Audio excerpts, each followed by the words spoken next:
How does cyber sovereignty define digital borders? Imagine a world where countries draw invisible lines around their digital spaces, much like fences around their land. That is what cyber sovereignty is all about. It is the idea that nations have the right to govern their digital environments just as they do their physical borders. This means controlling what data comes in and goes out, how digital infrastructure is used, and ensuring their online space follows local laws. It shifts our view of borders from physical boundaries to digital ones, changing how countries protect their interests online. Even though the internet was built to be a global network, countries are now asserting control over parts of it. They do this by creating digital borders with firewalls, laws, and technical controls. These borders are not like physical borders. They are more like digital fences that keep certain information inside or outside a country. These digital borders are called the territorialization of cyberspace. Countries set up laws and technical measures to filter and monitor data crossing their borders, much like customs at an airport. These digital borders reflected a country's identity and priorities.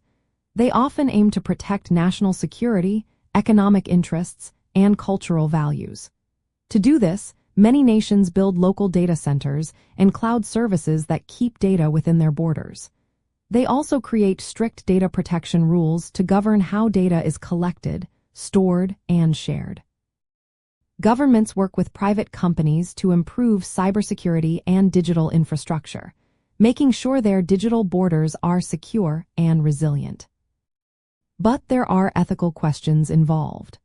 Countries want to protect their citizens and their economy, but this can conflict with individual rights like privacy and freedom of expression. When a country controls what data flows across its borders, it can limit access to information and restrict free speech.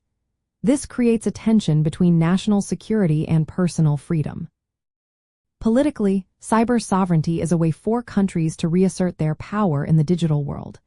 It is like a digital version of traditional sovereignty, where nations want control over their own territory. This can lead to a fragmented internet, where different regions have different rules and restrictions. Countries want to shape their digital space to fit their values, but this can make global communication more complicated. Legal issues also come into play. Countries want to control their digital infrastructure and data to protect their interests. They do this by setting laws that apply to their digital borders, like data privacy rules and cybersecurity standards. This means controlling who can access data and how it is used. It also involves mastering key technologies to defend against cyber threats and protect user privacy. From an ethical and political point of view, cyber sovereignty raises important questions. How do we balance a country's right to control its digital space with individuals' rights to privacy and free expression? Countries want to keep their citizens safe and their economies strong, but they also need to respect human rights.